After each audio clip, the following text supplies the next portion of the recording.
Hi, welcome to Bernard's Essay Talk. And today's question is, how far were Mao's agricultural policies the most important cause of the Great Famine? So the Great Famine in China was a terrible moment in its history, and the estimates of the number of people who died vary enormously. Over time, and rather reluctantly, the Chinese communists have come to accept a figure of something like 14 million, but the academic consensus is more like 30 million, though there are some very important authors who pitch the figure as high as 45 million. Now, there are three basic types of explanation for this terrible event, and these can be distinguished by the degree of criticism that each brings. So the first, which is a very non-political explanation and very low on criticism, is the weather. And this is the explanation that many Chinese communists would favour. More critical than that is the idea that the famine is rooted somehow in policy failure, and in particular in the failed agricultural policy, which is of course the focus of this essay. But there is a third, a much more comprehensive and far more damning explanation, which looks at the political system itself, the nature and the logic of the system, and in many ways emphasizes the person at the center of that system, Chairman Mao. Now, in terms of what I'm going to argue, well, I'm going to argue that there are many causes of the Great Famine, and many of them have definitely made some kind of contribution. But it seems to me that it's the political system which is the most important. And that's because it was the system itself which turned a policy failure into a human disaster.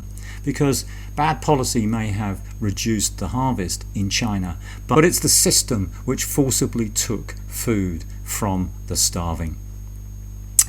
So I'm going now to look at each of these types of explanations, beginning with the weather, and I'll do this very, very quickly.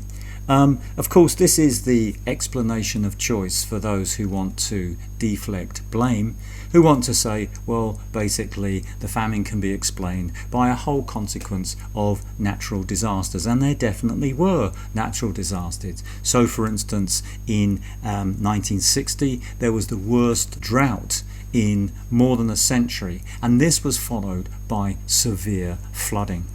However, this is not a credible explanation, and that's because it's estimated that less than 13% of crop failures were attributable to the weather. So convenient, but not very convincing. More convincing is the second category of explanations, looking at the famine as a consequence of policy failure.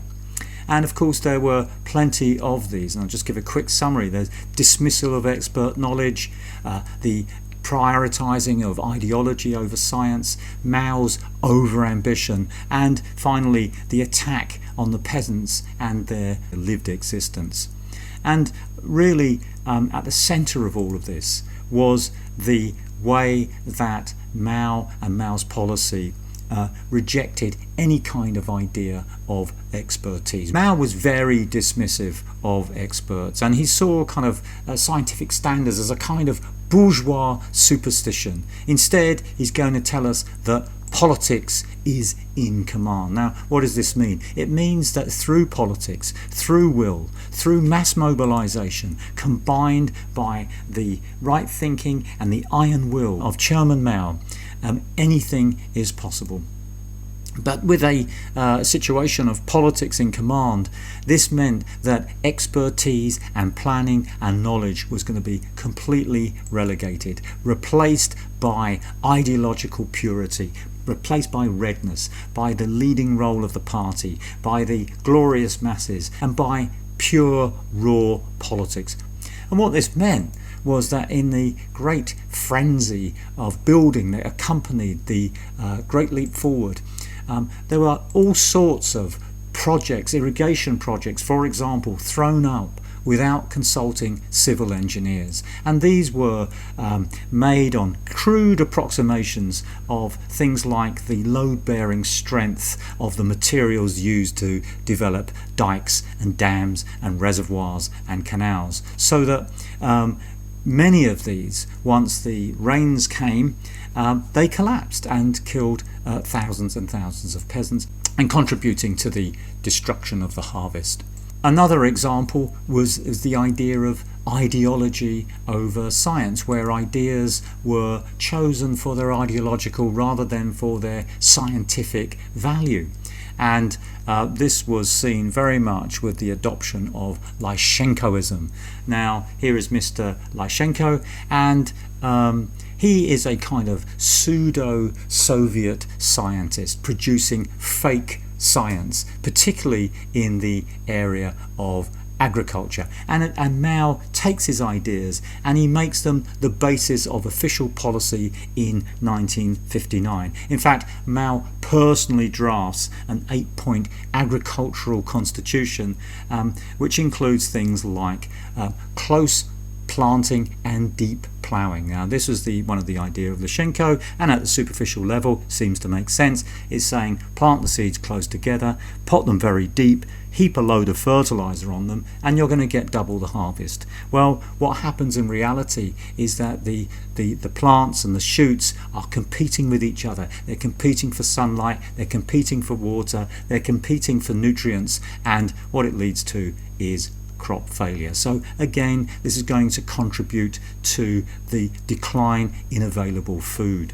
Another example of this is the spectacle of the Sparrowcide. Now, the Sparrowcide, as I'm sure you know, occurred because Chairman Mao told millions of peasants to kill the sparrows, and this was done on a huge scale. You had regions and villages competing with each other. You had dead sparrows publicly displayed as trophies with great pride. And of course, the consequence of this was again catastrophic, because the insects and small creatures that were previously eaten by the sparrows lived, and they lived to gorge on the available grain. So another policy disaster. And the consequences of this war against experts and against nature were predictable. Deforestation, soil erosion, landslides, as well as insect infestation and a massively reduced harvest, so that between 1958 and 1960 China's harvest decreases by almost 30%. And this failure of agricultural policy was really part of a wider policy failure rooted in over-ambition, because what Mao sort of unleashes is not just one revolution but a series of revolutions all simultaneously. You've got the agricultural revolution, you've got the industrial revolution, and you've got a massive infrastructural revolution as well. And of course, the peasants are supposedly providing the raw labour for all of these. So the peasants are being completely overstretched. There's too much to do and not enough people. And to make things worse, the life circumstance of the peasants, their traditions and their techniques and their methods and their lived existence was completely turned upside down. They're herded into artificial communes, their possessions are removed, and an alien form of agriculture is imposed upon them. So what we have with the approach to agriculture is a catalogue of errors, which is going to significantly reduce the food available. But as I mentioned in the introduction, that is not sufficient to turn a lack of food into a full-blown famine. And for this explanation, we need to go to the third group of explanations, looking at the political system itself, the nature and the logic of the political system. And if you're going to follow this line of argument, then you're going to see that the origins of the Chinese famine are political. They're rooted in the nature of totalitarianism. Now, the word totalitarianism has contained within it the idea of total, and it's the idea here of total control.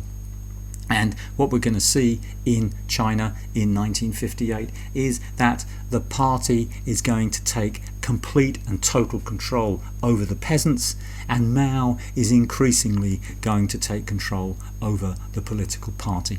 In terms of the peasants, well, the party controls the peasants because it controls the food. And that happens when you get the creation of the people's communes and the public dining halls. No longer is there any private land, and all the food comes through these institutions.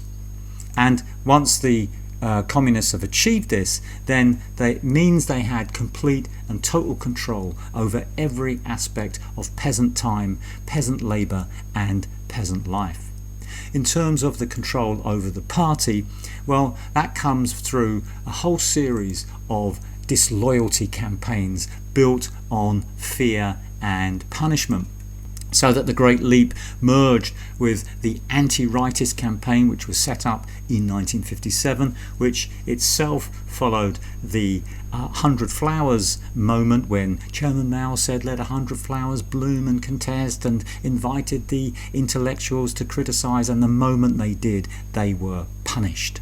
And from that moment onwards, the idea of skepticism or criticism or any kind of statement of fact or truth is seen as a gross disloyalty to the party, to the revolution, and to Chairman Mao. So that the only acceptable position for the whole of society is wholehearted support, complete faith, and passionate enthusiasm. And in this context, agricultural policy becomes a self-reinforcing dynamic of fear, pressure, exaggeration, false reporting, lies, delusion, and fantasy, where objections are silenced, and target meetings, the meetings where they set the targets for grain production, these begin to resemble a kind of auction, everyone following the highest bidders, where everybody is locked into their own false reporting and their own lies, and exerting maximum pressure on everyone below to fulfill these completely fantastical and unfulfillable targets. And all of this is based on sustained, relentless, and absolute violence, cascading down through the party hierarchy and the whole of society, so that those inside the party who dare tell the truth are gaslighted, labelled and punished. They are told they don't understand Mao's higher truth, and they're labelled as rightist deviants. Whilst outside the party, hoarding peasants are accused of stealing the people's food. And everywhere there are enemies of the people who need to be rooted out and destroyed. And in this context, the party becomes a machine to extract from the peasants not just the grain, but their very life energy. And it's very, very ironic, really, because the peasants are being sucked dry in precisely the way that Marxist theory argued that the workers would be sucked dry under capitalism. Only here it's done through a system powered by threats, interrogations, beating, torture and death.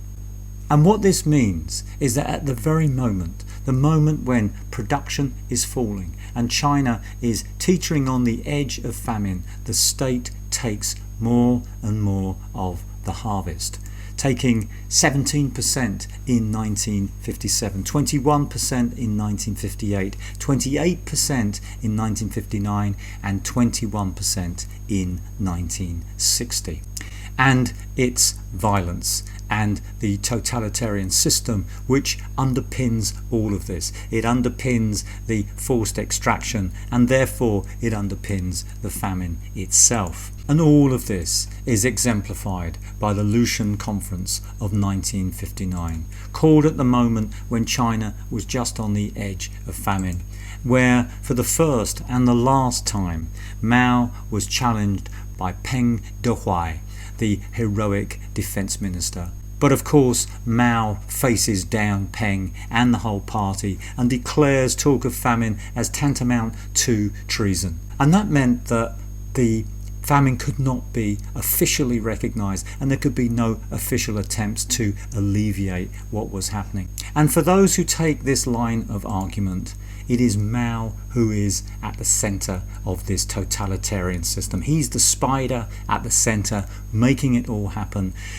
So that the famine, for a number of authors, is actually, it's created by him, and it's built upon his personal failings, his vanity and pride, trying to outdo Khrushchev. It's in Moscow where Mao announces these great crazy targets, where he says he's going to overtake Britain first in 15 years and then he says in 7 years, in his ignorance and bad judgment, embracing Lyshenko's ideas when they were long past their prime and abandoned in the Soviet Union, in his ruthlessness, destroying those who disagreed with him, and in his callous indifference to the suffering and the death of millions, in his glorious pursuit of industrializing China and convincing the world that Chinese communism, and therefore himself, were a great success. So, to conclude, it's very difficult not to agree with the authors of two of the most important and recent books on Mao's famine.